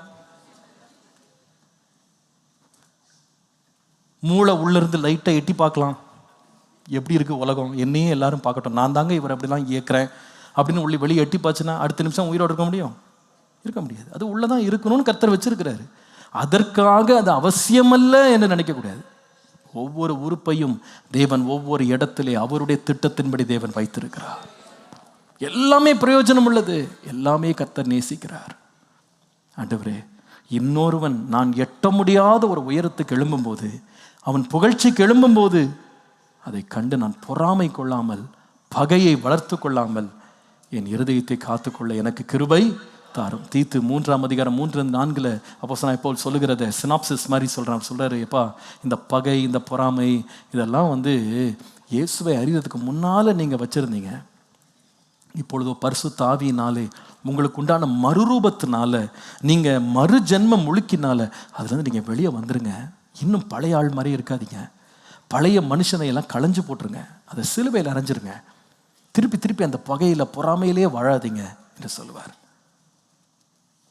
ஒரு முக்கியமான வசனத்தை வாசித்து நான் முடிவு கூற விரும்புகிறேன். கலாத்தியர் 5:19-21 வாசிக்கும் போது, மாம்சத்தின் கிரியைகள் என்ன என்பதை ஏறத்தாழ 17 காரியங்களை அப்போஸ்தலனாகிய பவுல் அங்கே பட்டியலிடுகிறார். Works of the flesh 17 things அவர் பட்டியலிடுகிறார். அதில் ஒன்று என்னவென்றால், அவர் சொல்லுகிறது இந்த விரோதம்.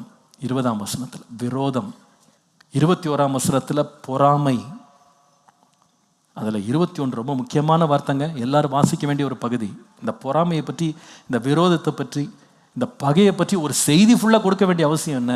இந்த வசனம் சொல்லுது பாருங்க, இப்படிப்பட்டவைகளை செய்கிறவர்கள் தேவனுடைய ராஜ்யத்தை சுதந்தரிப்பதில்லை என்று நான் முன்னே சொன்னது போல இப்பொழுதும் உங்களுக்கு. அப்போ ஏன் இன்றைக்கு நாளெல்லாம் உட்காந்து பகையை பற்றி படித்தோன்னா, இந்த பகையிலேருந்து விடுதலையாகி அன்புக்கு நேராக நம்ம திரும்பலைன்னா மகிமையில் போய் சேர முடியாது, பரலோக ராஜ்யத்தை நம்ம சுதந்திரிக்க முடியாது. பகை என்பதை ஒரு சாதாரண காரியமாக நினச்சிடாதீங்க. இருதயத்திலே பல நாள், பல வருஷங்கள், பல பேருக்கு விரோதமாய் பகைகளை வளர்த்து கொண்டு, ஒருவேளை நம்ம வாழ்க்கையில் அதுக்கு இடம் கொடுத்துருப்போமா? நான் இன்றைக்கு மனம் திரும்பி, ஆண்டவரே என் இருதயத்தை சுத்திகரித்து பரலோக ராஜ்யத்துக்கு போக என்னை பாத்திரவானாய் என்னை மாற்றுமப்பா, பகையிலிருந்து எனக்கு ஒரு விடுதலையை தாரும், நல்ல எண்ணங்களை என் இருதயத்திலே தாரும். ஆண்டவரே, இன்றைக்கு நாம் கேட்டது போல ஒருவேளை எதிர்பாராத வெற்றியும் வாழ்வும் யாராவது ஒருவர் கிடைத்து விட்டது என்பதற்காக அவர்கள் மேல் நான் வீண் பகை, விரோதம், பொறாமை கொண்டிருப்பேனானால் என்னை விட்டு அதை எடுத்து போடும். Unacceptable setback of failure, ஏற்றுக்கொள்ள முடியாத பின்னடைவு, தோல்வி, அதனால எனக்குள்ள பகை எழும்பி இருக்குமானால் என்னை மன்னியும். அன்அட்டைனபிள் சுப்பீரியாரிட்டி ஆஃப் ஃபேம், எட்ட முடியாத உயர்வும் புகழும் என் வாழ்க்கையில் வந்ததுனால அதை எட்டி பிடித்தவர்களை பார்த்து பொறாமை கொண்டு பகை உணர்வை நான் வளர்த்திருப்பேன், ஆனால் என்னை மன்னியும். இன்றைக்கு நான் சொன்னது போல இந்த பகை நுழையாத இடமே கிடையாது. அது ஒரு சின்ன ஒரு துவாரம் கிடைச்சா உள்ள நுழைஞ்சிடும், பாம்பு மாதிரி. ஆனால் ரொம்ப ஜாக்கிரதையாக இருக்கணும் நம்ம. அதுக்கு அது நம்ம உள்ளத்துக்குள்ளே வந்துடும், நம்முடைய வீட்டுக்குள்ளேயே, குடும்பத்துக்குள்ளேயே வந்துடும், அது நம்ம வேலை செய்கிற இடத்துல வந்துடும், அது சில வேளையில் நம்முடைய தேசத்துக்குள்ளே வரும், ஆளுகைக்குள்ள, நம்முடைய அதிகாரங்களுக்குள்ளே வரும், எல்லாத்துக்கும் மேலே ஏன் சபைக்குள்ளே வந்துடும், ஊழியத்துக்குள்ளே வந்துடும். பகைக்கு இடம் கொடுத்துடாதீங்க. பகை வேண்டாம். என் இருதயத்தை இன்றைக்கு சுத்திகரியும். இந்த பகையும் பொறாமையும் இருக்குமானால், சின்ன காரியமோ பெரிய காரியமோ, யாரை குறித்தார்களாம், என்னை சுத்திகரித்து என் இருதயத்தை சுத்தமாய் வைத்துக்கொள்ள கிருபை தாரும் என்று கேட்போம். ஹல்லேலூயா. இந்த ஆராதனை உங்களுக்கு ஆசீர்வாதமாய் அமைந்தது என்று நாங்கள் விசுவாசிக்கிறோம். மேலும் எங்கள் ஆராதனைகளை நீங்கள் காண விரும்பினால் ஏசிய ஆவடி என்ற யூடியூப் சேனலை சப்ஸ்கிரைப் செய்யும்படி கேட்டுக்கொள்கிறோம். மற்றும் இந்நிகழ்ச்சியின் மூலம் நீங்கள் பெற்றுக்கொண்ட ஆசீர்வாதங்களை எங்களோடு பகிர்ந்து கொள்ளுங்கள். உங்களுடைய தெளிவான முகவரி மற்றும் தொலைபேசி எண்ணோடு சேர்த்து நீங்கள் எழுதி அனுப்ப வேண்டிய இமெயில் அட்ரஸ் acaavadi@gmail.com. மற்றும் உங்கள் ஜெப விண்ணப்பங்களை எங்களோடு பகிர்ந்து கொள்ள நீங்கள் அழைக்க வேண்டிய தொலைபேசி எண் 938-023-7774 மற்றும் 938-221-7774. கர்த்தர் தாமே உங்களை ஆசீர்வதிப்பாராக.